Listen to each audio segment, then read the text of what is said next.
Iran और America ने जंग बंदी में तोसी के माहदे पर दस्तखत कर दिए हैं। अमेरिकी सदर डोनाल्ड ट्रंप ने गुज़िश्ता शब फ्रांस में पैलेस ऑफ वर्साई में दस्तखत किए और व्हाइट हाउस की तस्दीक के कुछ ही देर बाद ईरान ने सदर मसूद पेज़ेश्कियान की दस्तखत करने की तस्वीर सरकारी न्यूज़ एजेंसी इरना पर शेयर की। पाकिस्तान के वज़ीर आज़म शहबाज शरीफ ने एक्स पर अपनी एक पोस्ट में इलेक्ट्रॉनिक दस्तखत का ऐलान करते हुए कहा, मुताल्लिका हुकूमतों का आला तरीन सतह पर इस माहदे पर दस्तखत होना इस बात का इजहार है कि फरीक तनाज़े के सफारती हल के लिए पुरअज़म है। इस्लामाबाद मुफाहमती यादाश्त फौरी तौर पर नाफिजुल अमल होगी और इब्तदाई इकदाम के तौर पर ईरान फौरन आबना हुर्मुज़ को दोबारा खोल देगा और अमेरिका फौरी तौर पर बहरी नाकाबंदी खत्म कर देगा। तो 14 नुकात पर मुश्तमिल इस माहिदे के अहम नुकात क्या हैं? पहला ये कि लेबनान समेत तमाम महाजों पर जंग बंदी। माहिदे में तमाम महाजों पर फौरी और मुस्तकिल फौजी कार्रवाइयों के खात्मे का ऐलान किया गया है, जिसमें लेबनान भी शामिल है। दूसरा ये कि 60 दिन में हतमी माहिदा। अमेरिका और ईरान ज़्यादा से ज़्यादा 60 दिन के अंदर हतमी माहिदे पर मुज़ाकरात मुकम्मल करेंगे,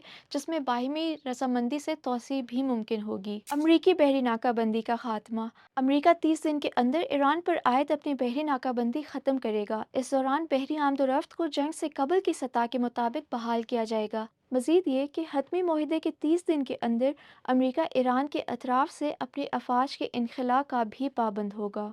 आबना हुर्मुज़ की बहाली। आबना हुर्मुज़ 60 दिन तक बगैर टोल के खुली रहेगी, जिसके बाद ईरान खलीजी ममालिक खास तौर पर ओमान के साथ मिलकर इस पर लॉन्ग टर्म मुआहिदा करेगा। तरक्याती फ़ंड। अमेरिका और इलाकाई शराकतदार कम अज़ कम 300 अरब डॉलर का एक फ़ंड कायम करेंगे, जो ईरान की तामीर नौ और माशी तरक्की के लिए इस्तेमाल किया जाएगा। ईरान पर तमाम पाबंदियाँ ख़त्म। अमेरिका इस बात का पाबंद होगा कि ईरान पर आए तमाम पाबंदियाँ ख़त्म की जाएं, जिसका स्केड्यूल बाद में तय किया जाएगा। जौहरी हथियारों की ममानियत। दोनों ममालिक इस बात पर मुत्तफिक हैं कि ईरान कभी जौहरी हथियार हासिल नहीं करेगा और ईरान अपने अफसोदा जौहरी मवाद को बैनुल अक़वामी जौहरी तवानाई एजेंसी की निगरानी में गैर मौसर करने पर आमादा होगा।